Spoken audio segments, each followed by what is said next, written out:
Assalamualaikum warahmatullahi wabarakatuh. Perkenalkan, saya Malsya Yuniza Ataullah dengan NIM 04031281924040.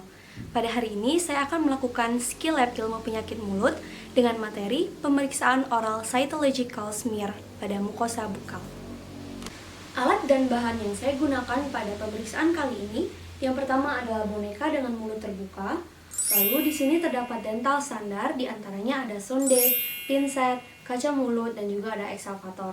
Selanjutnya, pada pemeriksaan ini saya menggunakan kapas lidi steril atau cotton swab. Lalu di sini ada tabung spesimen yang sudah saya beri identitas pasien dan juga tanggal pengambilan spesimen dan juga lokasi spesimen. Lalu di sini terdapat sarung tangan atau handscoon dan juga masker. Lalu di sini terdapat kotak sampah dan juga terdapat kotak tisu kecil. Lalu di sini terdapat hand sanitizer. Langkah pertama yang harus kita lakukan dalam melakukan pemeriksaan ini adalah memastikan alat dan bahan berada dalam kondisi bersih dan steril.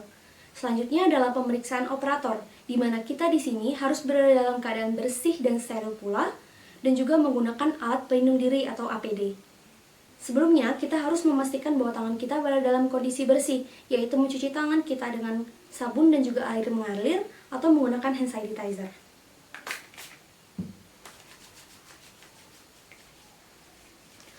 Lalu, di sini saya akan menggunakan masker. Cara penggunaan masker yang baik dan benar adalah posisikan masker yang berwarna putih pada bagian dalam dan yang berwarna biru pada bagian luar. Lalu, pastikan bahwa bagian kawat ini berada pada bagian atas. Letakkan sejajar pada bagian dagu, hidung, dan juga mulut. Lalu, tarik bagian tali ini hingga ke belakang kepala.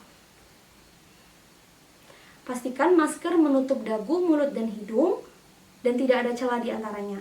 Lalu, rekatkan kawat pada bagian atas masker, tekan hingga menutup hidung, sehingga masker dapat dipastikan menutup sempurna. Lalu langkah selanjutnya adalah penggunaan handscoon atau sarung tangan. Sebelumnya, kita harus memastikan kembali bahwa tangan kita berada dalam kondisi bersih. Selanjutnya adalah memposisikan handscoon untuk tangan sebelah kanan berada pada posisi kanan dan juga handscoon sebelah kiri untuk tangan sebelah kiri. Yang pertama yang harus kita lakukan adalah memastikan bahwa tangan kita, telapak tangan berada pada posisi atas sedangkan punggung tangan berada dalam posisi bawah. Lalu, dibantu dengan tangan sebelah kanan, kita memasukkan atau memposisikan jari kita pada handscoon. Dibantu atau ditarik dengan tangan kanan, ditarik menggunakan bagian dalam dari handscoon. Dan pastikan bahwa sarung tangan atau handscoon ini menutup sempurna permukaan tangan. Selanjutnya, untuk membantu tangan sebelah kanan, maka tangan sebelah kiri dapat memposisikan handscoon hingga pas ke jari jemari.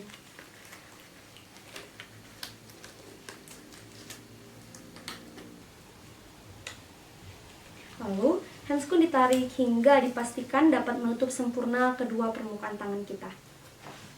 Tujuan dari pemeriksaan ini, yang pertama adalah membantu dalam penegakan diagnosis dari infeksi yang diderita oleh pasien. Yang selanjutnya adalah pemeriksaan ini atau spesimen yang telah diambil dari pemeriksaan ini itu akan dilakukan pemeriksaan lebih lanjut sehingga kita mampu mengetahui secara pasti jenis penyakit yang diderita pasien dan juga mengetahui cara pengobatan yang tepat terhadap penyakit tersebut. Kemudian, data yang diambil pada pemeriksaan ini dapat dilakukan atau digunakan untuk data lanjutan sebagai pelengkap dari data anamnesis dan juga dari data pemeriksaan fisik. Dan juga di sini kita mengetahui kondisi medis atau perubahan fungsional dan struktural medis dari si pasien. Langkah selanjutnya yang harus kita lakukan dalam melakukan pemeriksaan ini adalah pengambilan spesimen. Hal yang pertama yang harus diperhatikan adalah menentukan lokasi dari lesi.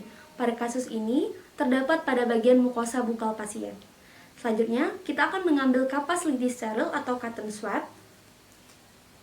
Lalu, cotton swab ini kita pegang pada bagian yang tidak terdapat kapasnya seperti ini.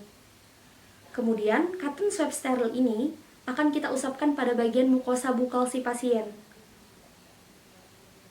Usapan dilakukan searah. Usapan ini diulangi hingga 2-3 kali hingga kita mendapatkan spesimen. Selanjutnya, kapas lidi steril yang sudah terdapat spesimen di dalamnya itu kita masukkan ke dalam tabung spesimen. Kemudian kita akan melakukan pengguntingan pada bagian ujung yang tidak terdapat lesi atau spesimen.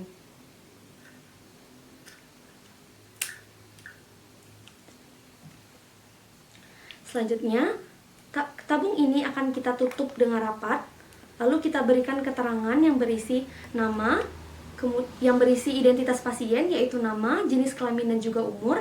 Lalu kita tuliskan juga tanggal pengambilan spesimen dan lokasi dari spesimen. Pada kasus ini, lokasi dari spesimen terdapat pada bagian mukosa bukal si pasien.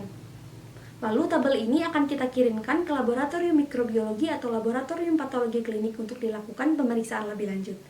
Tahap selanjutnya adalah pelepasan APD. Pelepasan alat pelindung diri ini dimulai dari melepaskan sarung tangan terlebih dahulu.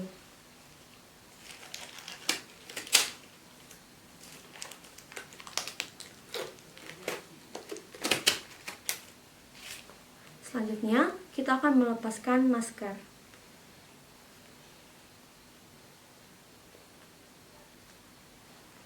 Sekian presentasi dari pemeriksaan oral cytological smear hari ini. Terima kasih atas perhatiannya. Wassalamualaikum warahmatullahi wabarakatuh.